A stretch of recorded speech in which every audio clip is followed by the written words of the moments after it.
देखते हैं ये भी दो शब्दों से मिलकर बना हुआ है दोस्तों। ब्याज निंदा जो है वो दो शब्दों से मिलकर बना हुआ है। निंदा, एक शब्द तो है निंदा और एक शब्द है ब्याज। क्या है दोस्तों? एक शब्द है ब्याज और एक शब्द है निंदा। तो देखिए यहाँ पर क्या आ गया? निंदा आ गया। लेकिन निंदा दोस्तों है कहाँ इसमें? निंदा है बाद में और ब्याज शब्द आ गया पहले। तो यहाँ पर ब्याज का अर्थ क्या होगा? यहाँ पर ब्याज का अर्थ होगा प्रशंसा और निंदा बाद में मतलब बुराई। निंदा मतलब बुराई, ठीक है। तो बुराई बाद में आ गई और प्रशंसा पहले पहुंच गई। तो दोस्तों देखें ब्याज स्तुति अलंकार का उल्टा हुआ कि नहीं हुआ? जो ब्याज स्तुति अलंकार था उसका उल्टा हुआ कि नहीं हुआ? तो ब्याज स्तुति अलंकार जो होता है उसका उल्टा होता है ब्याज निंदा अलंकार। तो यहाँ पर देखिए निंदा बाद में पहुँच गई और प्रशंसा पहले आ गई। तो चलते हैं देखते हैं क्या है उदाहरण देखते हैं। तो जहाँ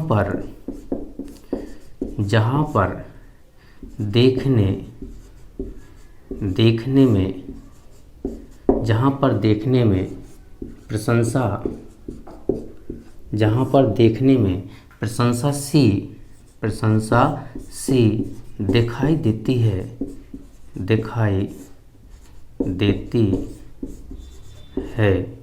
देखते हैं तो हमें क्या दिखाई देती दोस्तों?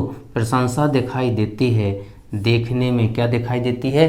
प्रशंसा दिखाई देती है। लेकिन कह दें वास्तव में दिखाई देती है प्रशंसा। देखने में क्या दिखाई देती है? प्रशंसा दिखाई देती है। तो देखते हैं क्या है कि जहाँ पर देखने में प्रशंसा सी दिखाई देती है किंतु उसके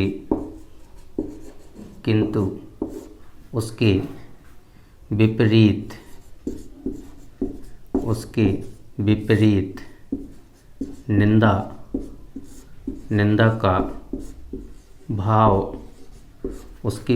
निंदा का भाव होता है वहाँ पर ब्याज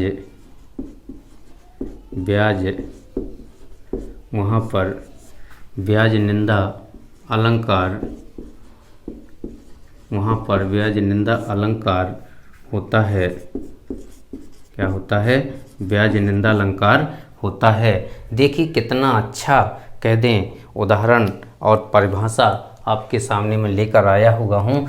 अलंकार का नाम क्या है पहले तो यही देख लें। अलंकार का नाम है ब्याज निंदा अलंकार। ब्याज पहले निंदा बाद में मतलब प्रशंसा पहले और निंदा बुराई बाद में। तो जहाँ पर देखने में आपको पहले क्या दिखाई देगा? प्रशंसा दिखाई देगी। लेकिन किंतु उसके विपरीत क्या दिखाई देगा आपको? निंदा दिखाई देगी।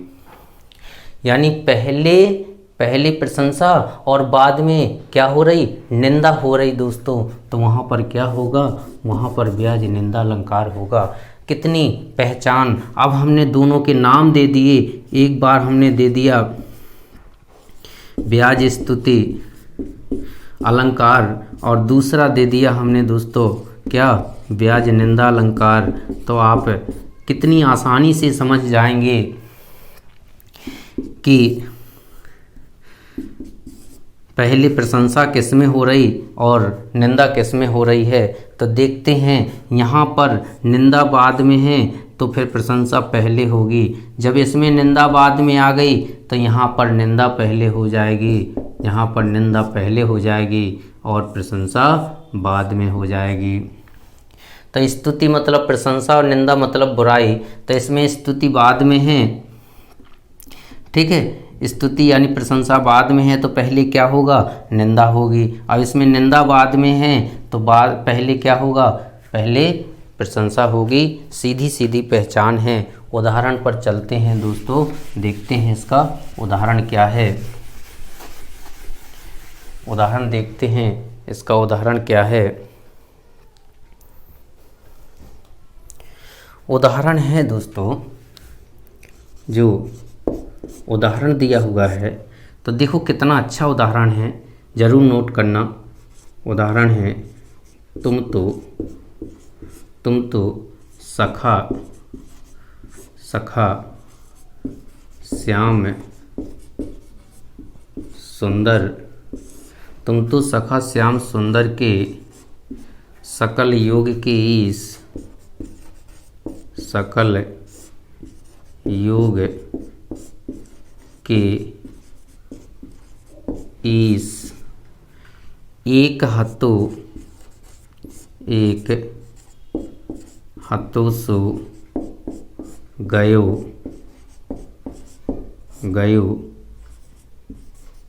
श्याम संग, एक हतो सो गयो श्याम संग, कौ आराध्य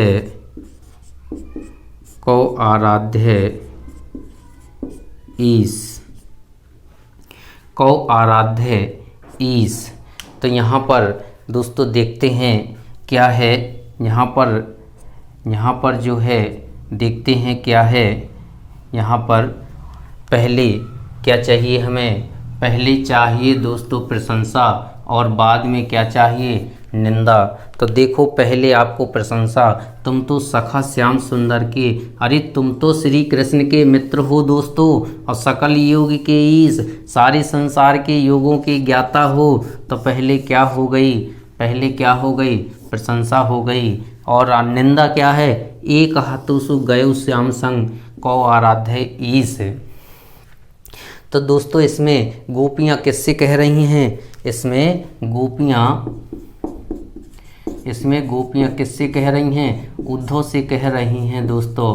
किससे कह रही हैं, उद्धव से कह रही हैं। तो पहली प्रशंसा कर दी गोपियों ने किसकी, उद्धव की, कि तुम तो सखा श्याम सुंदर की और सकल योग की ईश, सकल मतलब सारे संसार के, योग मतलब योगों के, ईश मतलब श्रेष्ठ, अर्थात सारे संसार के योगों के ज्ञाता हो, श्री कृष्ण के मित्र हो, यानी प्रशंसा कर दी उद्धव की। और बाद में क्या कहा, एक हतोसु गयो श्याम संग, हे उद्धव हमारे पास एक मन था दोस्तों।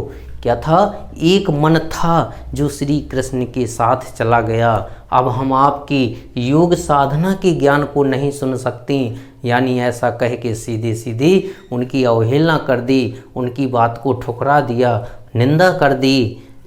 कहो आराध्य ईश, हम आपकी आराधना, आपकी प्रार्थना, आपकी योग साधना को नहीं सुन सकती हैं, यानी इस तरह से कह करके क्या कह दिया, उनकी कह दे निंदा कर दी। तो पहले प्रशंसा और बाद में क्या हो गई, निंदा हो गई। ये बात आपको अच्छी समझ में आ गई होगी। यहाँ पर निंदा, अरे तो यही बात तो दोस्तों परिभाषा में है कि देखने में पहले क्या दिखाई देगी, प्रशंसा, और बाद में क्या होगा, निंदा।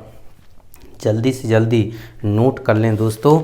अब आपका अंतिम अलंकार बचा हुआ है, और अंतिम अलंकार का जो नाम है दोस्तों वो है मानवीकरण अलंकार, जो अभी नए ब्लूप्रिंट में दिया गया है। तो मैं मानवीकरण अलंकार लेकर आया हूँ आपके सामने, और देखते हैं मानवीकरण अलंकार जो है वो क्या है।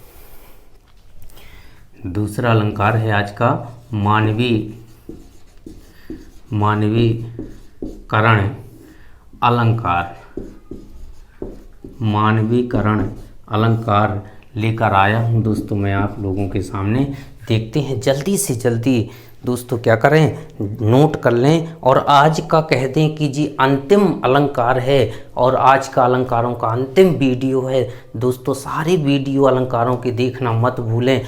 रसों की और अलंकारों के 2 कह दें आपके टॉपिक पूरे हो चुके हैं, और सारे वीडियो देख लें। कल से मैं अगला टॉपिक लेकर आऊँगा, और वो भी टॉपिक आपका ब्लूप्रिंट के अनुसार ग्रामर का होगा। चलिए जल्दी से जल्दी देखते हैं क्या है। तो दोस्तों इसकी जो परिभाषा है देखते हैं। जहाँ पर जड़ पदार्थों, जहाँ पर दोस्तों क्या है, जड़ है, जो जड़ मतलब जिसमें जान नहीं होती, तो जहाँ पर जड़ पदार्थों में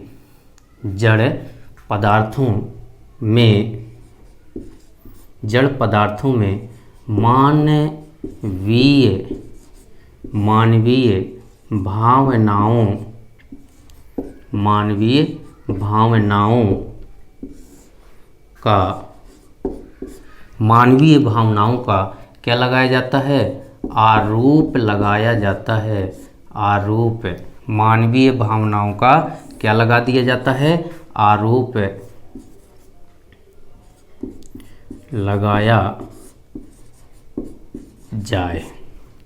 जहाँ पर जड़ पदार्थों में, ये जो जड़ पदार्थ है, मतलब कह दें प्रकृति की जो चीज़ें हैं, किसकी, प्रकृति की जो चीज़ें हैं, उन प्रकृति की चीज़ों में किसका आरोप लगा दिया जाता है, मानवीय भावनाओं का। भावनाओं की जगह आप क्रिया लिख सकते हैं, क्रियाकलापों का, क्या लिख सकते हैं, क्रियाकलापों का आरोप लगाया जाए दोस्तों।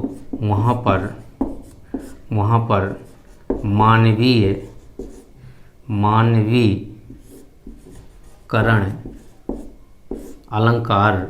मानवीकरण अलंकार होता है। जल्दी से जल्दी दोस्तों नोट कर लें कि जहाँ पर जो प्रकृति के जड़ पदार्थ हैं, दोस्तों, इन जड़ पदार्थों में मानवीय भावनाओं या क्रियाकलापों का आरोप लगा दिया जाता है,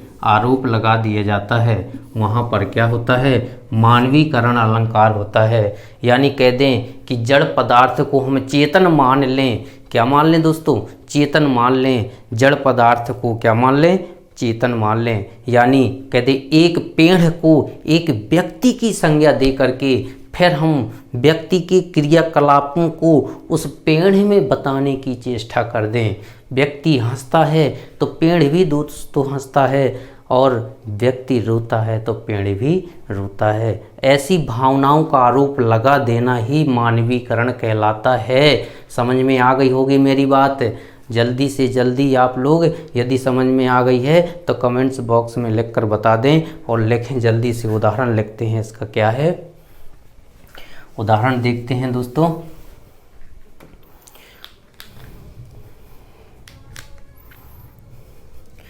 उदाहरण देखते हैं, इसका उदाहरण क्या है। उदाहरण है, लो यह लतिका भी भर लाई, लो यह लतिका भी भर लाई, मधु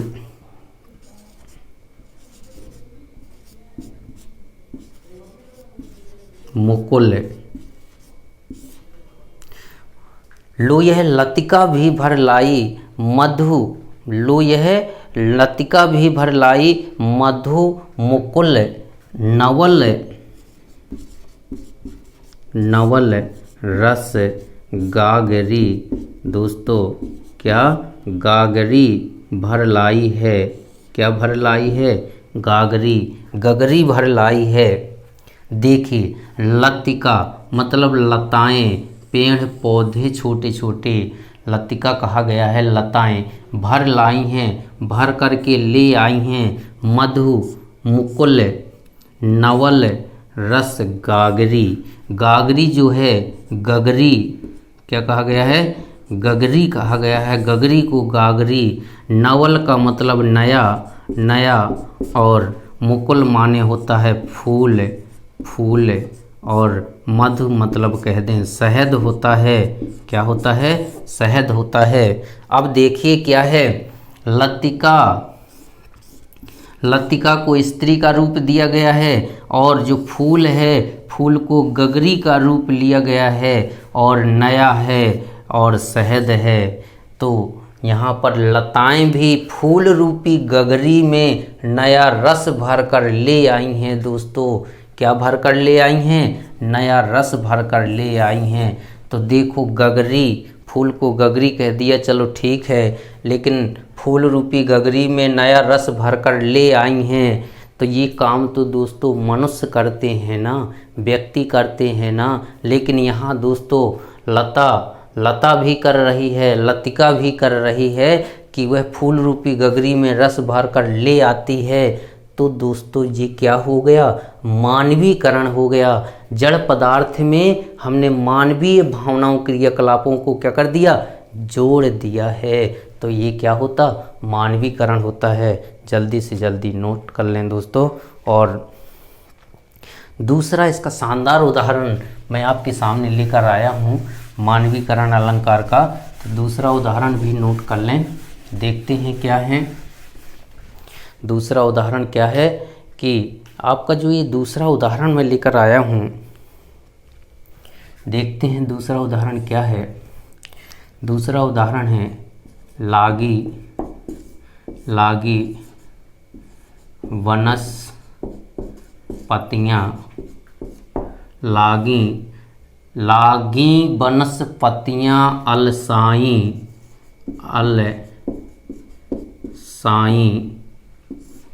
लागी वनस्पतियाँ अलसाई, मुख धोती शीतल जल से। क्या है दोस्तों? लागी वनस्पतियाँ अलसाई, मुख धोती शीतल जल से। अरे दोस्तों, मुख कौन धोता है? ठंडे जल से मुख धोने का काम तो व्यक्ति करते हैं दोस्तों, लेकिन यहाँ वनस्पतियाँ भी आलस्य में डूबी हुई हैं और आलस्य को दूर करने के लिए ठंडे जल से, शीतल जल से मुख धो रही हैं। तो दोस्तों, ये तो व्यक्ति करता है काम। जब सुबह जागता है, आलस्य दूर करने के लिए वह मुख धोता है, मंजन करता है, तो ठीक उसी प्रकार से व्यक्ति की क्रियाकलापों को यहाँ पर वनस्पतियों से जोड़कर बताया गया है कि वनस्पतियों में आलस्य भरा हुआ है और आलस्य को दूर करने के लिए मुख धोती शीतल जल से, ठंडे जल से अपना मुख धो रही हैं। तो दोस्तों, आज की क्लास में इतना ही। नमस्कार। आप सबको मैं धन्यवाद देता हूं क्लास में आने के लिए। और दोस्तों, एक बात ज़रूर ध्यान दें, मैं अब कल अगला टॉपिक लेके आने वाला हूं, क्योंकि आपके जो अलंकार हैं वो पूरे हो चुके हैं। अब दोस्तों, आप लोगों को सारी वीडियो देख करके उन्हें नोट करना है, अध्ययन करना है, चिंतन करना है। और मैं कल अगला वीडियो, अगला टॉपिक के साथ आपके सामने उपस्थित हो जाऊंगा। और इसके लिए आप सबको धन्यवाद। जय हिंद, जय भारत दोस्तों।